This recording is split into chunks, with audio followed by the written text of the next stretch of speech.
Hello students, आज की class में हम लोग अवयवों के गुणन के गुणधर्म यानी प्रॉपर्टीज ऑफ मैट्रिक्स मल्टीप्लिकेशन देखेंगे। इस टॉपिक का ये सेकेंड वीडियो है।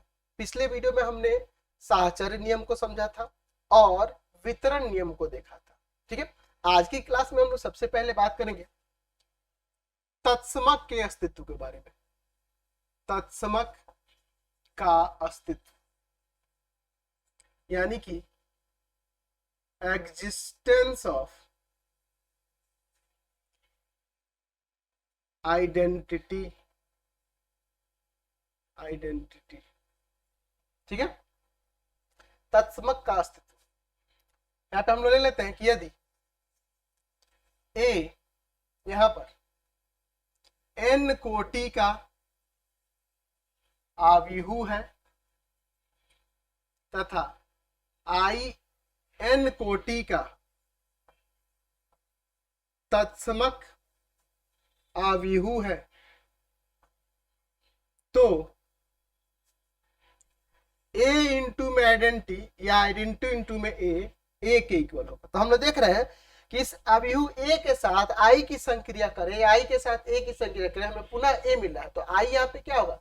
तत्समक होगा। यानी कि हम लोग कह सकते हैं कि अवयव के गुणन का जो तत्समक होता है वह आइडेंटिटी होता है, आइडेंटिटी अवयव होता है। ठीक है ना जी, उसी ऑर्डर का आइडेंटिटी मैट्रिक्स होता है। चलिए हम लोग इसको देख सकते हैं।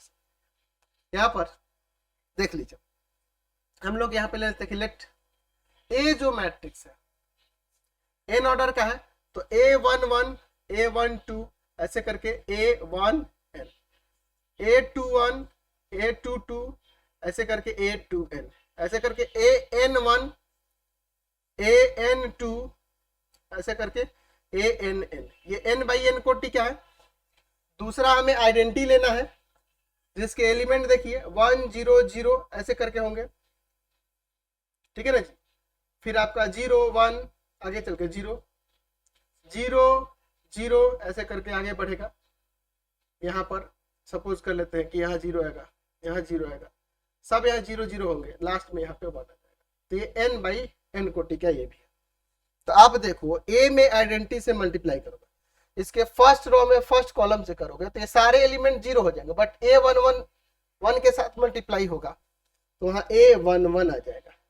सेकेंड रो में फर्स्ट कॉलम से करेंगे, सेकेंड रो में फर्स्ट कॉलम से, तो A12 में इसे मल्टीप्लाई होगा तो A21 में 1 से मल्टीप्लाई होगा तो A21 आएगा, बाकी सारे 0 हो जाएंगे। उसी तरह से सिमिलरली आगे बढ़ेंगे। फिर अगला देखो, फर्स्ट रो में सेकंड कॉलम से करेंगे, सेकंड कॉलम से तो ये 0 हो जाएगा। A12 में 1 से करेंगे A12 आएगा, बाकी सब 0 आएगा। इसी तरह से यही सब एलिमेंट बच जाएंगे और मल्टीप्लाई करेंगे तो ठीक है, A2n ANN n by n order आ गया। तो यहां से हमने देखा कि a में आइडेंटिटी से करने पे पुनः हमें अवयव a आ जा रहा है।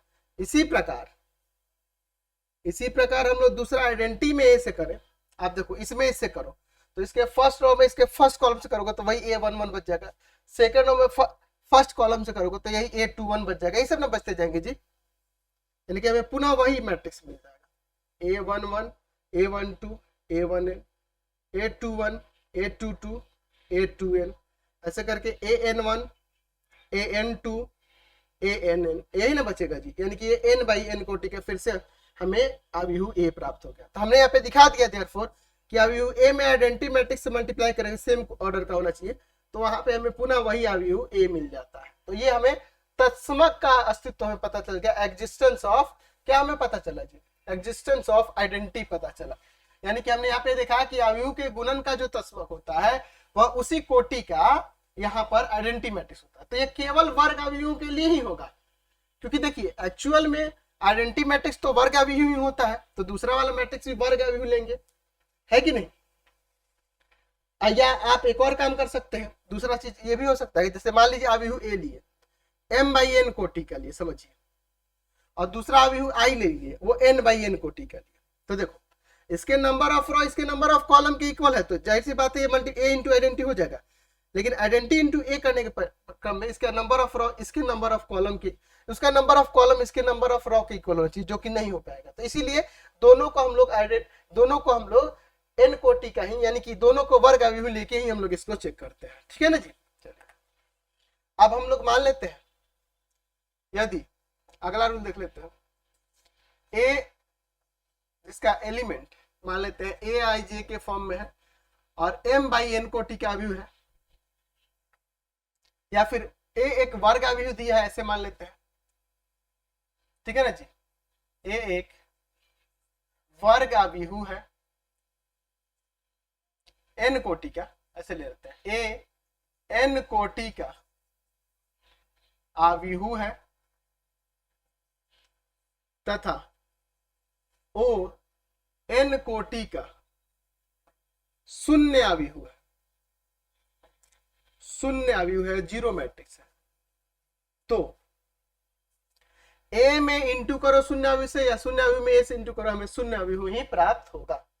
जैसे मान लेते हैं हमारे पास एन कोटि का है ए एक वर्ग अवयव, इसके एलिमेंट A11 A12 ऐसे करके A1n, A21 A22 ऐसे करके ये A2n, वैसे ही AN1 AN2 ये आगे चल के ANN हो जाएगा। दूसरा शून्य अवयव जो है वो हम लोग यहाँ पर 0 0 0 सभी एलिमेंट होंगे, है ना जी, हर एक एलिमेंट 0 होगा। तो आप ए में जब मल्टीप्लाई करेंगे शून्य अवयव में, तो रॉ में फर्स्ट कॉलम से तो 0 0 0 0 सारा हमें एलिमेंट जो होगा 0 0 ही प्राप्त होते जाएगा। ठीक है, सारा एलिमेंट हमें 0 0 ही प्राप्त होते जाएगा। तो ये भी n बाई एन कोटि का शून्य अवयव आ गया कि नहीं, या फिर शून्य अवयव में a से मल्टीप्लाई करेंगे तो उस क्रम में भी देख लो, इस रॉ में इस कॉलम में सब 0, इस रॉ में इस सब 0 0 आते जाएगा, सारे एलिमेंट 0 0 आते जाएंगे। तो इस क्रम में भी आप कह सकते हैं कि हमें एक शून्य अवयव मिलेगा। ठीक है ना जी, n बाई एन कोटि का हमें एक शून्य अवयव मिलेगा। तो हमने देखा कि अवयव ए में शून्य अवयव से या शून्य अवयव में ए से मल्टीप्लाई करेंगे हमें शून्य अवयव ही प्राप्त होगा। ठीक है, तो चलिए अगर हम लोग अगला एक और प्रॉपर्टी है उसको भी हम लोग देखते हैं। ठीक है, चलिए यहां पर अगली प्रॉपर्टी को हम लोग समझते हैं। चलिए ध्यान से देखिएगा अगली प्रॉपर्टी क्या कहती है। यहां पर हम लोग मान लेते हैं यदि ए मान लेते हैं ए आई जे उसके एलिमेंट है और एम बाई एन है ऑर्डर, तथा दूसरा बी अवयव है जिसके एलिमेंट बी जे के फॉर्म में है और ऑर्डर है एन बाई पी। तो जाहिर सी बात है ए और बी का गुणन संभव हो जाएगा, उसी के अनुसार हमने यहाँ पे ऑर्डर लिया उनका। दो अवयव है, दो ये अवयव है, तो यहाँ पर ए में माइनस ऑफ बी अवयव से गुना करो या माइनस ऑफ ए में बी से गुना करो, हमें माइनस ऑफ ए बी अवयव मिलेगा। इस प्रॉपर्टी को हम लोग प्रूव करके देखते देखिए। हमारे पास ए अवयव है, एलिमेंट ए आई जे के फॉर्म में है, ऑर्डर है एम बाई एन। तो जाहिर सी बात है अगर निगेटिव ऑफ ए की बात करें, यहाँ जरूरत पड़ेगा मुझे, तो इसके element minus of A I जे के फॉर्म में हो जाएंगे और ऑर्डर एम बाई एन ही रहेगा, जानते हैं हम लोग। उसी तरह से उसी क्रम में बी अवयव की बात करेंगे तो इसके एलिमेंट बी जे के फॉर्म में है और ऑर्डर है एन बाई पी। तो जाहिर सी बात है अगर हम लोग उसके निगेटिव ऑफ मैट्रिक्स की बात करेंगे तो उसके element minus of B J के फॉर्म में होगा और ऑर्डर होगा एम बाई एन, इसमें सॉरी एन बाई पी। ठीक है, चलिए अगर हम लोग a इंटू में माइनस ऑफ बी ले तो इसका प्रोडक्ट क्या होगा, तो हमें किसमें किससे गुना करना है, इस अवयव में इसमें, देखो इसमें गुना करना है। तो क्या होगा, इसके element sigma j equal to 1 to n A I J और इंटू में माइनस ऑफ बी जे के। ठीक है ना जी, और यहाँ पे इसका ऑर्डर हो जाएगा m बाई पी। अब देखिए हम चाहेंगे तो इसे ऐसे भी तो लिख सकते हैं, अंदर ये एलिमेंट है तो उनमें आपस में कोई भी संक्रिया हम लोग ऐसे गुना भाग सब कर सकते हैं। j equal to 1 to n जो पॉसिबल संख्या, ये माइनस इसके साथ भी ले सकते हैं, इसे आप minus of A I J और इंटू में बी जे के लिख सकते हो और ऑर्डर है m बाई पी। ये जो दिख रहा है ये अवयव माइनस ऑफ ए और अवयव बी के गुणन के बराबर है, तो माइनस ए इंटू बी के इक्वल हो गया। या हम यहीं से माइनस जो था इसके सिग्मा के बाहर कर देते, ठीक है, या इसके पूरे के बाहर कर देते, तो मैं sigma j equal to 1 to n A I J B J के और ऑर्डर मिलता है एम बाई बी। तो ये किसके इक्वल होता है, माइनस ऑफ ए बी के इक्वल हो जाता है। तो ये हमने प्रॉपर्टी दिखा दी प्रूव करके। देयरफॉर हम लिख सकते हैं कि ए इंटू में माइनस ऑफ बी हो या फिर माइनस ऑफ ए इंटू में बी हो, ये इक्वल होगा negative of A B matrix के। समझ में आया? तो ये हमने अवयव के गुणन से संबंधित जितनी भी प्रॉपर्टीज थी वो प्रॉपर्टी देख ली। मैंने ये बताया था कि क्रम विनिमय नियम लागू नहीं होता, यानी कि यहाँ पे ए बी जो होगा बी के इक्वल नहीं होता हर एक परिस्थिति के लिए। आप चेक करके देख सकते हो, ए और बी अगर अवयव लेके गुना करके देख लेना। तो मान लो ए अवयव ले लेते हैं 1 2 1 3 और बी अवयव ले लेते हैं 4 1 6 2। अगर मान लीजिए ए इंटू बी निकालते हैं, देखो मेरे भाई फर्स्ट रो में फर्स्ट कॉलम से तो 4 प्लस का 12, सेकंड रो में फर्स्ट कॉलम से तो 4 प्लस का 18, फर्स्ट रो में सेकंड कॉलम से तो 1 प्लस का 4, सेकंड रो में सेकंड कॉलम से तो 1 प्लस का 6। यहाँ पे आ जाएगा 16 5 22 7। ठीक है। अच्छा वही अगर हम लोग बी में ए से गुना करके देखें, अभी बी में अभी ए से गुना करके देखें, तो देखो पहले उसका रो इसका कॉलम लेंगे, इसका रो लेंगे इसका कॉलम, तो 4 प्लस का 1, second row first column 6 plus का 2, फर्स्ट रो सेकंड कॉलम तो यहाँ पे आ जाएगा 2 प्लस का 6, फर्स्ट यहाँ पे first row second column sorry first row second column तो यहाँ पे आ जाएगा 4 दूना 8 और प्लस का 3, second row first column second column तो यहाँ पे आ जाएगा आपका 6 दूना 12 और 3 दूना 6। ठीक है ना जी।